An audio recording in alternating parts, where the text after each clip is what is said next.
Ok? Olá pessoal do nono ano, tudo bom com vocês? Espero que vocês estejam passando por esse momento que o planeta inteiro está vivendo da melhor forma possível. Estou aqui para ajudar todo mundo. Se vocês tiverem dúvidas sobre o coronavírus, sobre essa pandemia que a gente está vivendo, na semana passada eu até me propus a passar para vocês um exercício sobre o coronavírus. Vocês viram o vídeo, vocês responderam as questões. Então, para informar vocês um pouco mais sobre o que está acontecendo, as informações elas estão chegando a todo momento. Então, tudo aquilo que a gente passa em termos de números, ele se desatualiza muito rápido. Mas aquelas dicas sobre prevenção, sobre formas de contágio, ok? Elas permanecem as mesmas. Então, busquem na internet. Se não ficou claro ainda, me procurem. Podem mandar mensagem, a gente discute isso. Eu espero que vocês estejam se protegendo, ok? A determinação do governo é para ficar em casa até segundo momento. Então, vamos respeitar isso da melhor forma possível, para que ninguém se contamine, para que ninguém passe por uma situação pior do que a gente já está passando, que é a do isolamento. Pior do que o isolamento é ficar doente. Então vamos evitar isso da melhor forma. Tudo bom? Então, para a gente se adequar a essa realidade, eu estou mandando para vocês essa videoaula e os exercícios virão em seguida. Então a gente vai tentar emular da melhor forma possível uma aula presencial. Eu estarei no horário determinado pela instituição para responder às dúvidas de vocês. Só que eu não pretendo fazer lives até segundo momento, porque a minha internet ela não é muito legal, ela não é tão boa assim para sustentar uma live ainda com um monte de gente participando junto, tudo bom? E ao mesmo tempo eu sei que alguns de vocês podem ter esse mesmo problema. Então, naquele momento que eu estarei fazendo a live, talvez a pessoa não consiga entrar. Então, o vídeo vai ficar ali disponibilizado para que vocês vejam, revejam, tirem suas dúvidas e entrem em contato comigo, caso seja necessário. Estarei disponível para vocês durante o horário da aula e, caso alguma dúvida surja depois, a gente pode conversar também. Ok? Então, antes da gente começar a falar de um assunto inédito, eu quero propor para vocês aqui uma discussão apenas, né? E se vocês tiverem dúvidas, novamente, me procurem, mesmo que a dúvida seja de um assunto que a gente já abordou. Eu vou só repassar aqui alguns conceitos das aulas anteriores para que a gente tenha isso em mente e consiga passar adiante, tudo bom? Depois que a gente terminou o assunto de astronomia, a gente começou a falar de evolução, como vocês se lembram. Então, eu vou só repassar alguns conceitos sobre esse tema para depois a gente dar sequência em matéria inédita, tudo bom? Então, sobre o capítulo 3, evidências da evolução da vida. A gente tem algumas palavras-chave para ter em mente quando a gente vai falar de evidências da evolução da vida. Em primeiro lugar, a gente tem que lembrar dos conceitos iniciais sobre evolução da vida. A princípio, né, nos tempos antigos, na antiguidade, não se pensava em evolução da vida, se pensava no fixismo, que a gente já comentou em sala de aula. E o que seria o fixismo? Seria a ideia de que um criador criou todas as espécies e essas espécies, ao longo do tempo, elas não se modificam. Elas foram criadas de uma maneira e assim elas permanecem até hoje. Ok? Então essa é a ideia central do fixismo.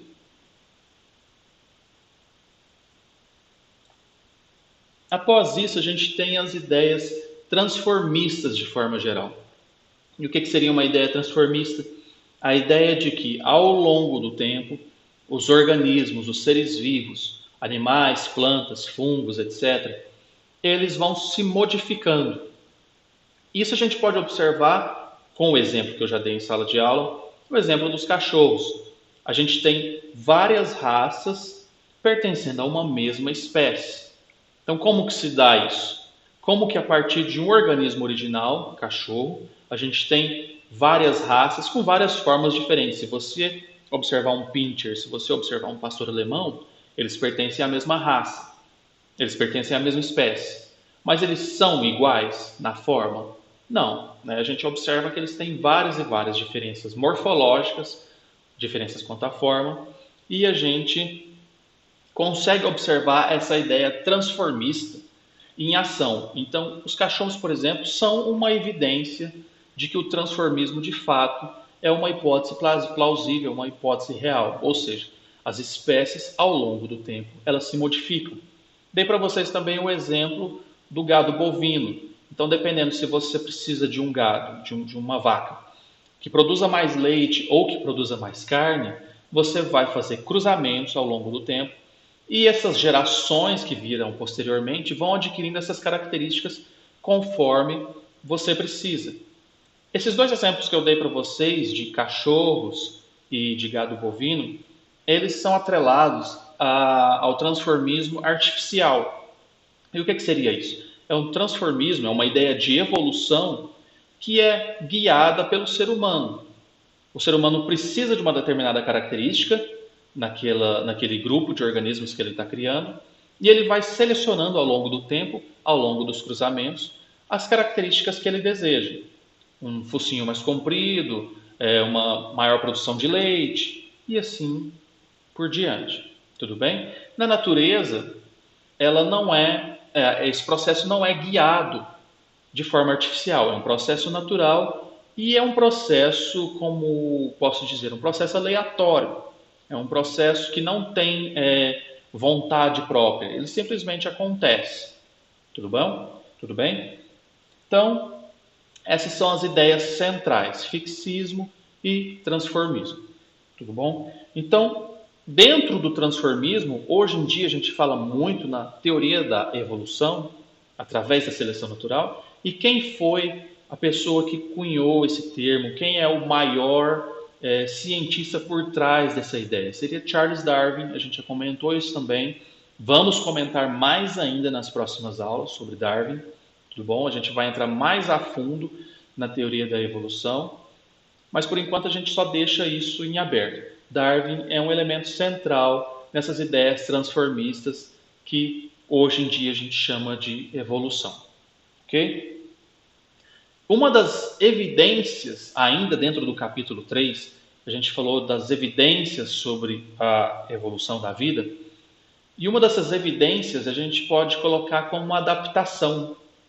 Ou seja, um organismo ele consegue ao longo das gerações, veja bem, não é aquele organismo naquele momento, mas ao longo das gerações, se o meio ambiente muda as suas características, ao longo do tempo também, certos organismos de forma aleatória vão adquirindo características, e se essas características são favoráveis, elas permanecem.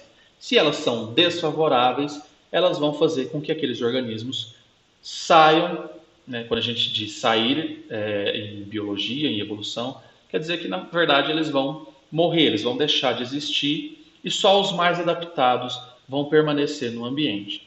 Okay? Então isso seria uma forma de adaptação. O ambiente, tal como os organismos, ele não é estático, ele vai mudando ao longo do tempo.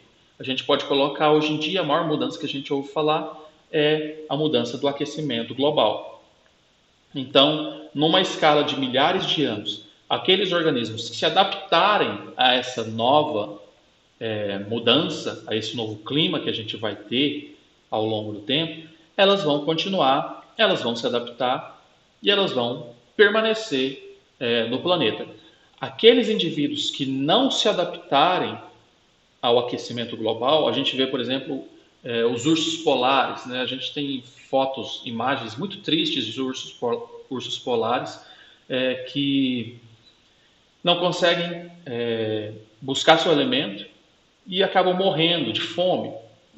E por que disso? Porque o aquecimento global faz com que o gelo se derreta, né, nos polos e assim fica mais difícil para esses animais buscarem alimento, porque eles estão adaptados àquela região.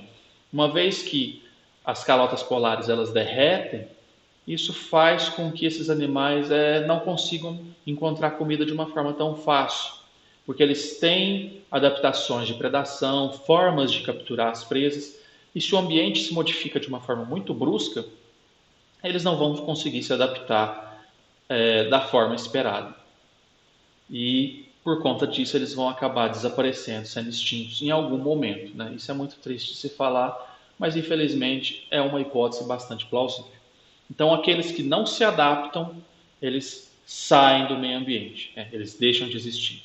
Aqueles que se adaptam ao longo do tempo, eles vão perpetuar a espécie, ou se a gente falar num tempo muito, muito, muito longo, eles vão criar novas espécies a partir de um organismo inicial. Ok?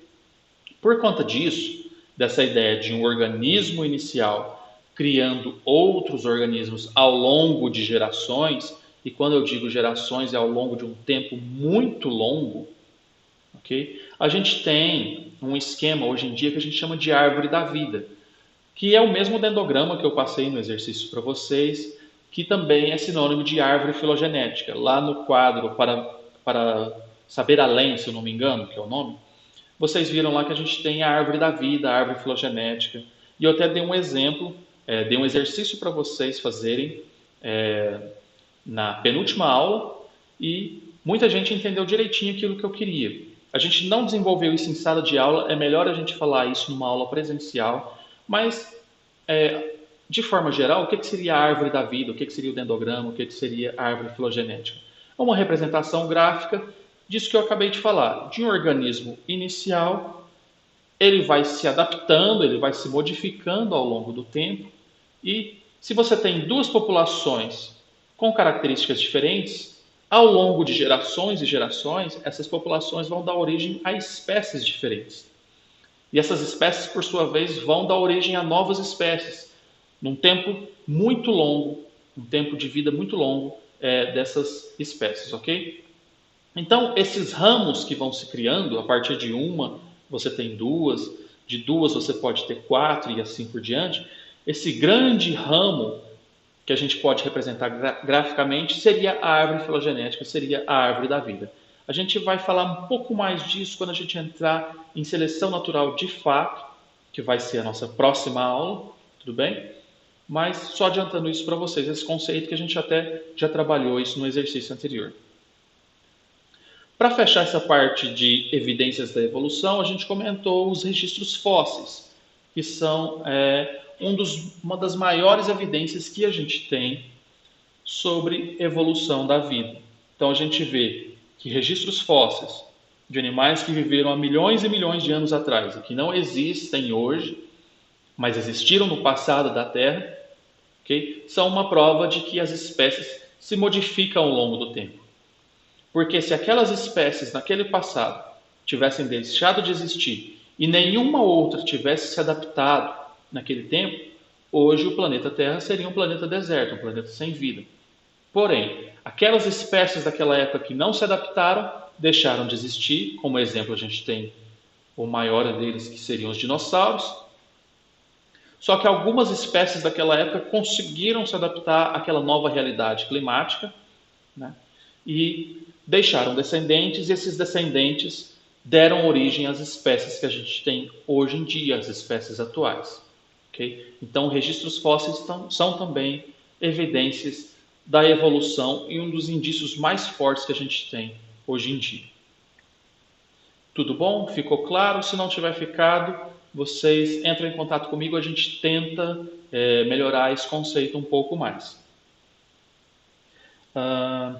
Ok? Então, passando para o módulo 6, ainda do capítulo 3, a gente falou um pouquinho sobre ancestralidade e parentesco. E eu dei 4 conceitos para vocês que são essenciais para a gente entender evolução, que são os conceitos de órgãos homólogos, órgãos análogos, divergência evolutiva, convergência evolutiva. Ok? Então vamos começar. Órgãos homólogos, a gente já explicou, seriam aqueles órgãos de espécies diferentes, porém que possuem ancestralidade comum.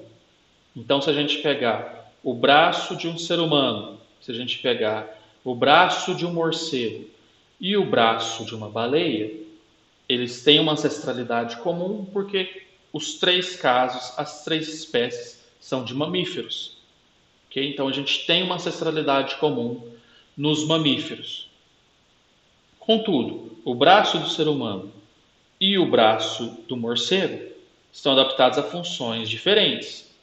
O braço do ser humano a segurar objetos, o braço do morcego está adaptado na forma de asa que ele vai utilizar para o voo. O braço da baleia já é um terceiro exemplo que a gente tem, né? Que é uma estrutura adaptada à natação. Então, são três estruturas de ancestralidade comum desempenhando funções diferentes. Quando eles estão desempenhando funções diferentes, a gente fala que eles divergiram evolutivamente. Então, esse processo de divergência evolutiva levou esses órgãos que são iguais no sentido de ancestralidade, eles descendem de um mesmo ancestral, só que eles estão adaptados a três funções completamente diferentes. Tudo bem até aqui? Se não ficou claro, me perguntem depois. No outro ponto, no outro lado, a gente tem os órgãos análogos, que seriam órgãos de mesma função, eles executam a mesma função, ok? Então, por exemplo, a gente tem a asa do inseto e a gente tem a asa do morcego. Eles vão executar a mesma função, eles vão estar servindo ao voo. Só que o inseto e o morcego, eles não têm uma ancestralidade comum, próxima. Essas duas estruturas, elas evoluíram independentemente. A asa do inseto, ela evoluiu de uma forma, a asa do morcego, ela evoluiu de outra. Ok? Então, quando a gente tem estruturas de ancestralidade diferente, convergindo para o mesmo ponto funcional, ou seja, duas estruturas diferentes, mas que fazem a mesma função, a gente fala em convergência evolutiva. E a convergência é para órgãos análogos, órgãos que, apesar da ancestralidade ser diferente, eles vão executar uma função parecida. Ok? Ficou claro? Então, para completar essa parte de revisão, a gente falou um pouquinho sobre órgãos vestigiais. Nos órgãos vestigiais, a gente tem o maior exemplo em seres humanos, que seria o apêndice vermiforme, que está aqui no nosso estômago e que não tem uma função clara, definida. Em outras espécies de mamíferos, ele tem sim uma função clara. A gente comentou o caso dos coelhos, por exemplo, que esse órgão ele vai ajudar a digerir o alimento que os coelhos consomem, só que no nosso caso ele não tem uma função clara. Então é um órgão que está se degenerando ao longo das gerações. Provavelmente, daqui a muitas e muitas gerações, esse órgão vai deixar de existir em seres humanos, porque ele já não tem uma função definida mais. Okay? O nosso dente do siso seria o mesmo caso. A gente comentou em sala e alguns de vocês até comentaram: ah, professor, eu tenho dente do siso, ah, eu não tenho. Enfim, seria um outro caso de órgãos que estão começando a ser vestigiais. No caso do dente do siso, algumas pessoas têm, outras não, umas está desenvolvido, em outras não. E no caso do apêndice vermiforme é mais claro ainda, porque em todos os seres humanos, de forma geral, a gente nunca conseguiu observar uma função definida para esse órgão. Tudo bem? Então vamos passar agora para um slide. Eu vou deixar de falar apenas e a gente vai analisar os slides que eu preparei para a aula de conteúdo inédito. Vou disponibilizar esse slide para vocês e, enfim. Então a gente vai falar sobre pensamento evolutivo. É uma aula bem tranquila essa aula de hoje, ok? A gente vai começar a falar sobre o histórico do pensamento, sobre evolução. Então, uma vez que essa ideia de transformismo, essa ideia de que as espécies se modificam ao longo do tempo, foi se sedimentando na humanidade, vários e vários pensadores começaram a propor ideias sobre evolução. Nem se usava esse termo na época, a gente usa hoje em dia, mas por conta das ideias de Darwin. Mas a gente coloca o pensamento evolutivo todo nesse mesmo conceito, ok? O conceito de que as espécies mudam ao longo do tempo. Ok, elas mudam, mas como elas vão mudar? Então é isso que esses pensadores ao longo do tempo vão propondo, mecanismos para essa mudança, para essa evolução das espécies. E a gente vai ver que em alguns casos, hoje em dia, sou até um pouco bobinho a ideia, mas vocês têm que pensar no contexto da época, com as informações que eles tinham na época. A gente vai dar ênfase apenas a dois pensadores, né? A gente vai falar de Lamarck e depois a gente vai falar de Darwin na próxima aula. Hoje eu vou falar somente das ideias de Lamarck, que são revolucionárias para a época, tudo bem? Mas que hoje, depois que a gente já tem as ideias de Darwin, elas ficaram um pouco obsoletas. Mas é interessante a gente estudá-las para a gente entender como se deu essa evolução do pensamento evolutivo. Entendem, né? A partir de um pensamento primordial, as ideias vão melhorando. Eu leio o texto de alguém que veio antes de mim, penso a respeito daquilo e proponho novas ideias, mas sempre amparado naquilo que o outro falou antes de mim.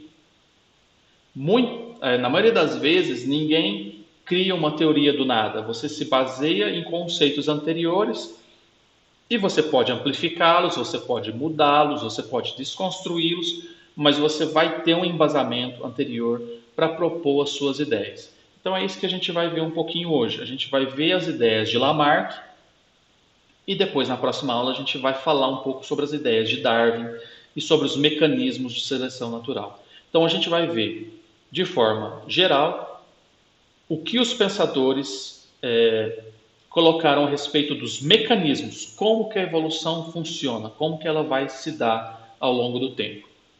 Os mecanismos evolutivos, tudo bem? Então, vou passar aqui para o próximo slide.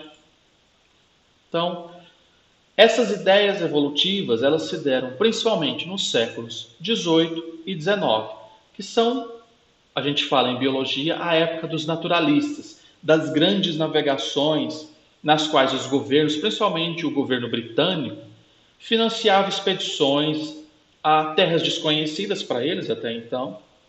E esses naturalistas, eles iam estudar essas outras regiões, estudar as espécies dessas outras regiões, traziam esse conhecimento de volta aos seus países de origem e eram bastante aclamados pela comunidade científica da época, porque eles traziam coisas muito novas para eles.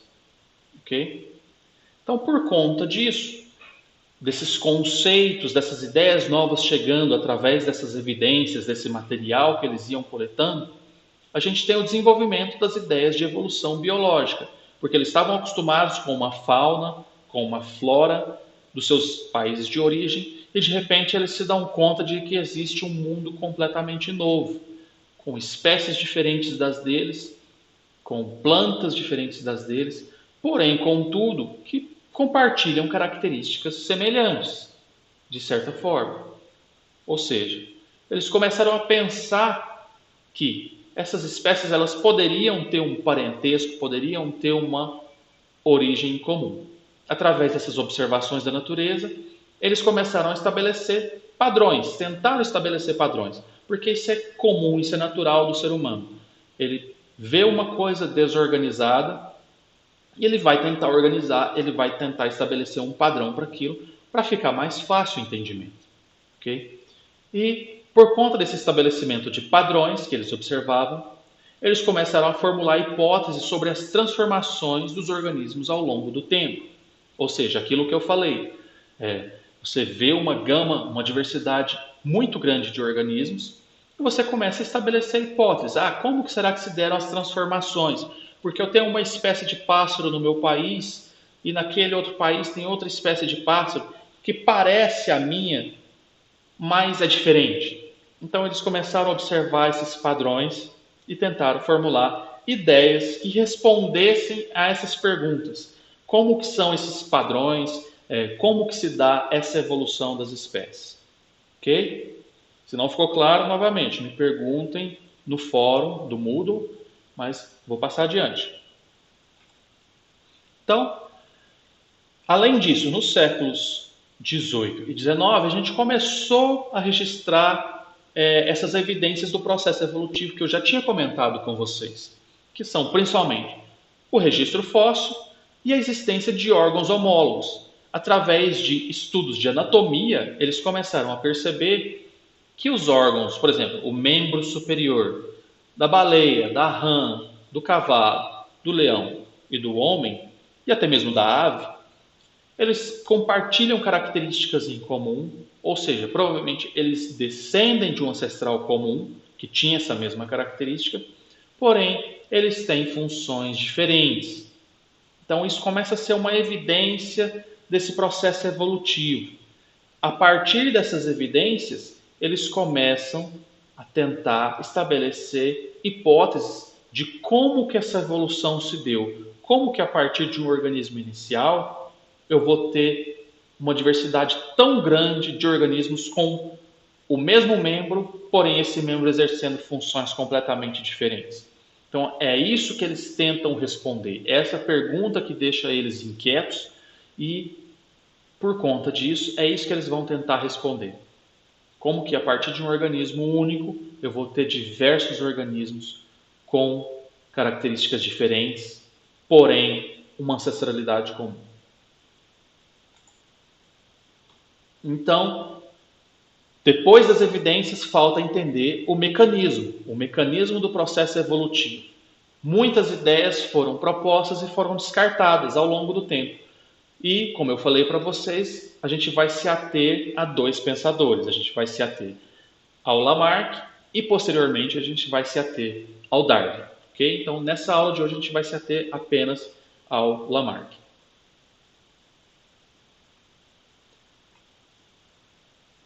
Então, Jean-Baptiste Lamarck, o primeiro pensador que a gente vai estudar, ele fez proposições baseadas em evidências. E isso é extremamente positivo, porque ele recorreu ao método científico.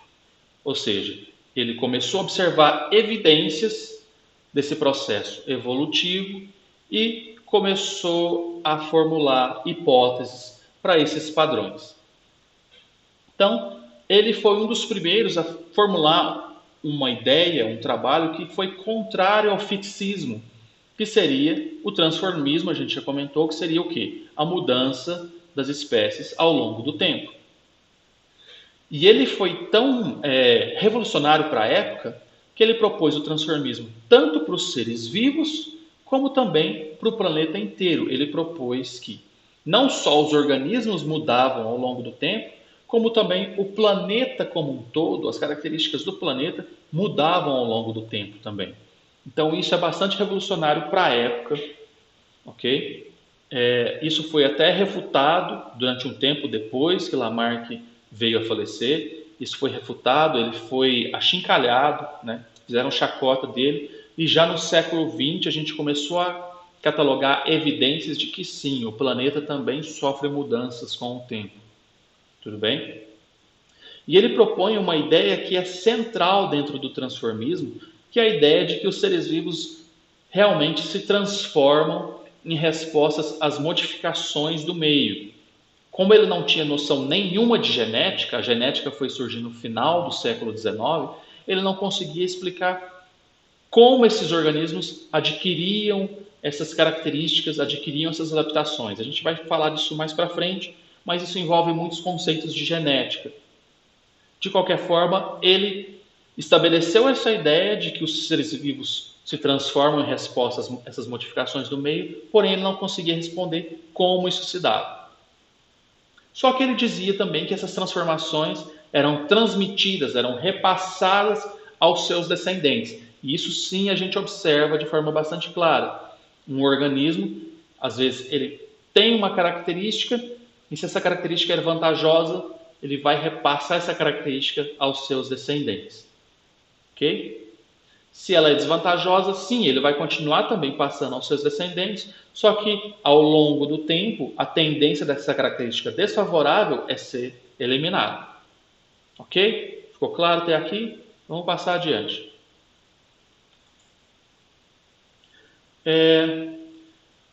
O que ficou difícil para o Lamarck é que ele não conseguia explicar de fato. Ele estabeleceu ideias, como a gente viu anteriormente, né? As ideias iniciais de transformismo foram estabelecidas por ele. Essa ideia de que os seres vivos se transformam em resposta às modificações do meio foi estabelecida por ele.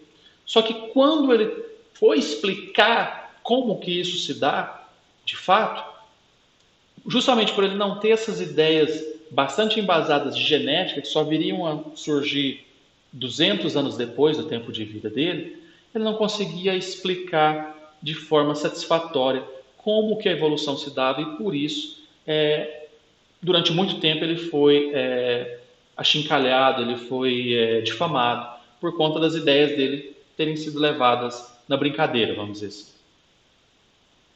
Então ele não conseguiu explicar de forma satisfatória os mecanismos que explicam a evolução, como que a evolução vai ser passada adiante, como que ela vai ser repassada ao longo das gerações. Primeiro, ele dizia que uma força, que ele não explicava qual era, levava os organismos à complexidade, ou seja, de um organismo muito simples, você vai tendo ao longo das gerações um acréscimo de complexidade por conta de uma força, que ele não explicava qual seria, e essa complexidade, o topo dela seria o ser humano. Então, é uma ideia, como eu já falei, baseada em ideias da época dele. Ele formulou essas hipóteses, ele formulou esses mecanismos, só que hoje a gente sabe que não funciona dessa forma, porque a gente adquiriu mais conhecimento do que o arcabouço de ideias que ele tinha na época. Ok? Outra ideia que ele propõe na época é de que os órgãos surgem da necessidade dos seres vivos. Ou seja, seria um surgimento voluntário desses órgãos. Então, se eu tenho a necessidade de voar, por exemplo, se eu sinto essa necessidade de voar, ao longo do tempo, segundo as ideias de Lamarck, deveriam surgir asas das minhas costas, porque eu sinto essa necessidade, o ser humano começa a perceber essa necessidade de se deslocar de um lugar para outro de forma mais rápida. Então, segundo a ideia dele, extrapolando, de uma forma até pejorativa, deveriam surgir asas nos seres humanos também. Então, a gente sabe que não é assim que funciona. Como eu falei para vocês, é um evento muito mais aleatório do que esse surgimento voluntário que ele propunha. Então, quando ele propôs dessa forma e a comunidade científica se debruçou sobre as ideias dele e trouxe esses questionamentos, ele não conseguiu responder, as ideias dele não conseguiam responder essas perguntas e ele caiu em descrédito por um tempo. Ok? Uma das leis que ele propôs na época, uma das hipóteses mais famosas, mais conhecidas, que cai em vestibular, então fiquem atentos a ela, tentem entender ela da melhor forma possível, mesmo que vocês tenham aí um tempo longo ainda para começar a prestar vestibular, mas enfim, quanto antes vocês entenderem essa ideia, melhor para vocês. Enfim, uma das leis que ele propôs, uma das ideias que ele propôs, é a lei do uso e do desuso. O que seria isso em termos gerais? Quanto mais usada for uma parte do corpo do animal ou da planta, ou do ser vivo em geral, mais desenvolvida essa parte vai se tornar. Quanto menos usada, ela vai se tornar atrofiada ao longo do tempo e a tendência seria de que esse organismo perdesse essa característica. Ok?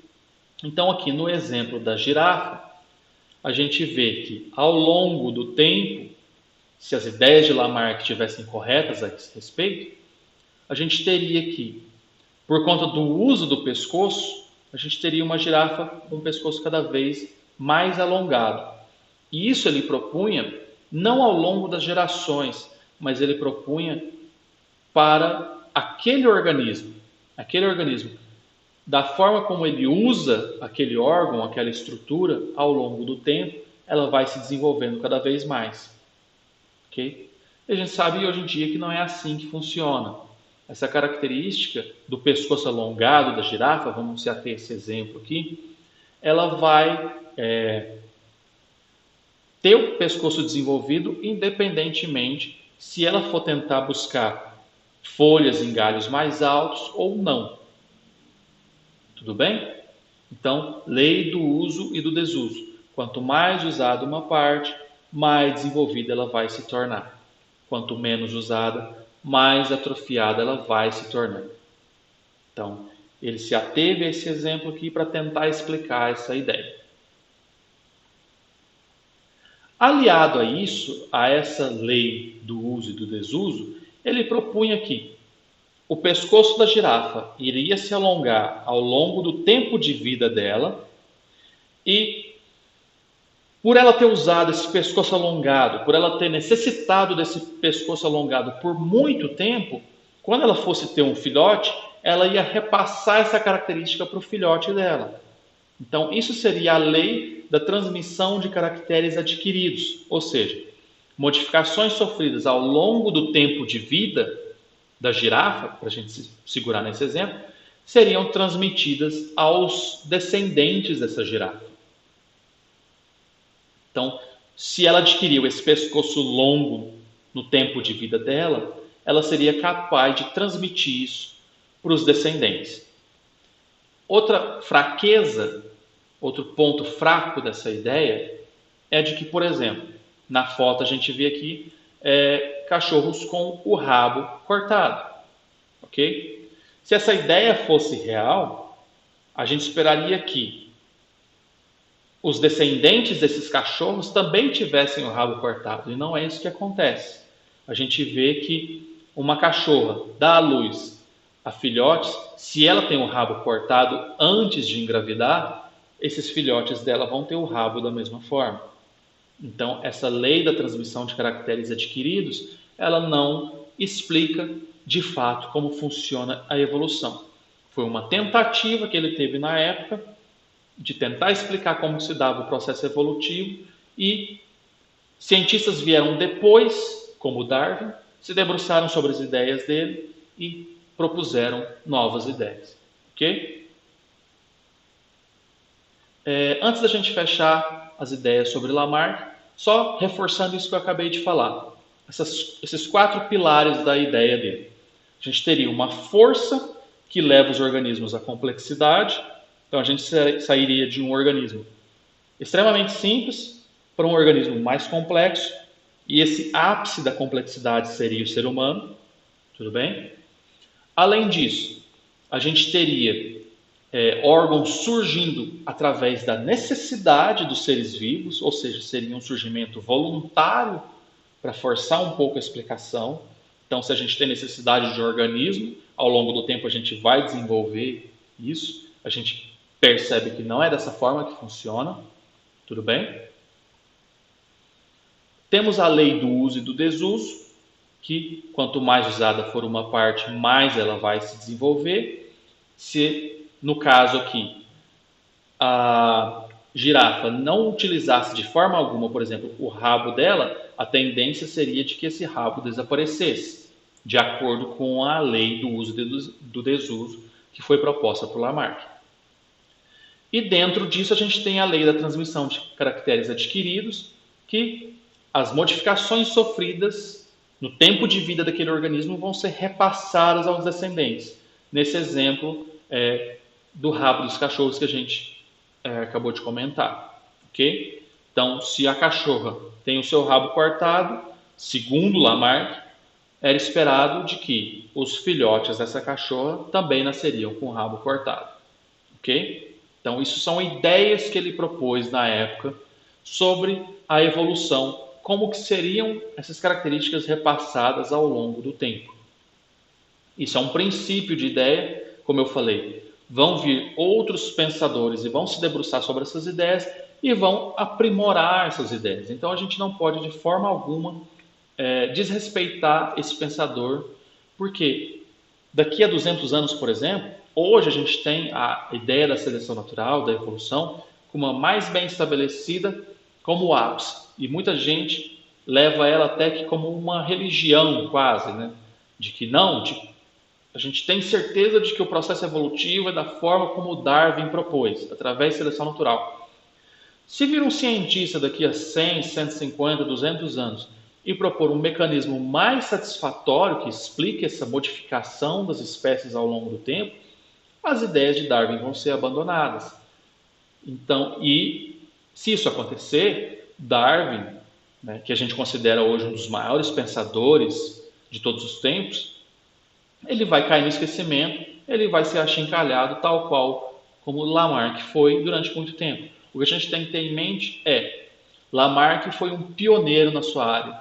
Ele fez o que fez com muito pouco conhecimento, com pouquíssimas evidências, né, as poucas que ele colheu na época, e formulou essas ideias.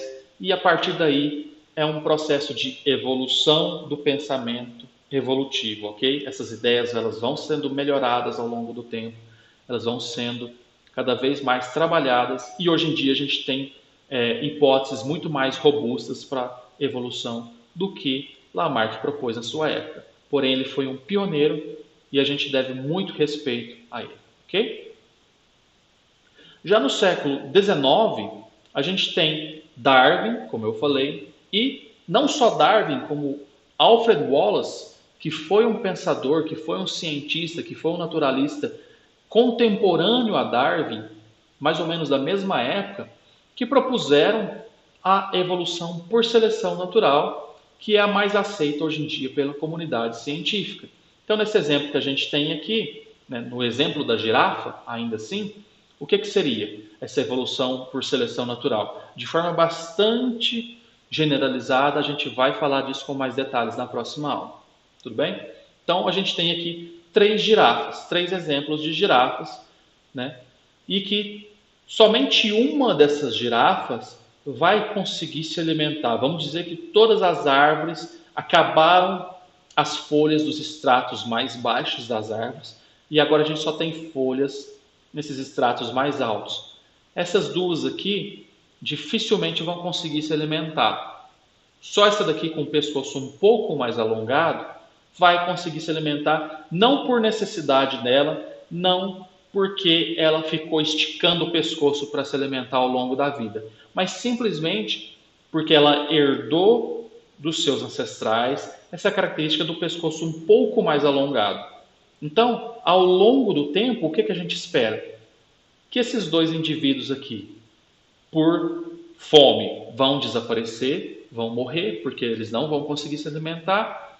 Somente essa girafa aqui vai se alimentar e vai passar essa característica aos seus descendentes. Não porque ela adquiriu isso no tempo de vida dela, mas porque ela tinha isso de forma inata, sendo repassado pelos seus ancestrais, e ela vai passar para os seus descendentes essa característica. Esses dois aqui, com o pescoço mais curto, vão morrer e por conta disso não vão deixar descendentes. Então, essa característica do pescoço curto tende a desaparecer na espécie. Quando essa característica desaparece, a gente só tem organismos adaptados, só girafas de pescoço alongado, ok? Mas entendam, não é uma característica que foi adquirida no tempo de vida daquela girafa. É uma característica que foi repassada gerações e gerações, ok? Essa característica foi repassada através de ancestralidade, através de organismos que vieram antes, que tinham um pescoço um pouco mais longo e foram repassando essa característica adiante para os seus descendentes. E pela seleção natural, ou seja, o ambiente com uma nova característica, que a gente está colocando aqui no exemplo, folhas num extrato mais alto, essa seleção vai atuar para quê? Essa seleção natural vai atuar para quê? Esses organismos aqui sejam eliminados do ambiente e só organismos com pescoço mais longo vão conseguir sobreviver e vão repassar essa característica adiante. Lembrando sempre que esse é um processo ao acaso. A gente nunca sabe para onde o ambiente vai levar as adaptações. O ambiente começa a se modificar e as espécies vão tentar, de forma inconsciente, obviamente, elas não têm essa consciência, quero me adaptar ao ambiente, né? E é assim que acontece. A gente vai explicar mais isso na próxima aula. De forma aleatória, essas características vão surgindo E as que são benéficas, elas permanecem. Aqui no caso, por exemplo, o pescoço da girafa é uma característica benéfica, esse pescoço mais alongado. Ela vai ser perpetuada na espécie, e a característica pescoço curto, ela não vai ser perpetuada, ela tende a desaparecer. Ok? Então, dessa forma, a gente vai encerrar essa videoaula. Espero que tenha ficado claro. Como eu falei para vocês, também estou me adaptando a esse novo conceito de videoaula. Então, talvez se não ficou muito claro, alguma passagem, algum conceito, pausa, volta, tenta entender. Se não conseguiu entender, me procura no fórum do Moodle, ok? Ou me manda uma mensagem via e-mail, via WhatsApp, tudo bem? Mas tentem priorizar o fórum do Moodle para que aquela pergunta que um de vocês tenha venha a ajudar os demais, porque todo mundo vai ter acesso a esse conteúdo. Então, às vezes, um de vocês tem um questionamento, eu respondo por lá e todo mundo vai ter acesso a essa resposta. E todo mundo vai sanar a sua dúvida, ok? Espero que tenha ficado claro. Se não ficou, me procurem e continuem na página do Moodle, porque a gente vai ter exercícios para fazer. Eu vou discriminar certinho os exercícios lá na página. Então, façam os exercícios e me enviem na data estipulada. Tudo bom? Até a próxima aula, pessoal!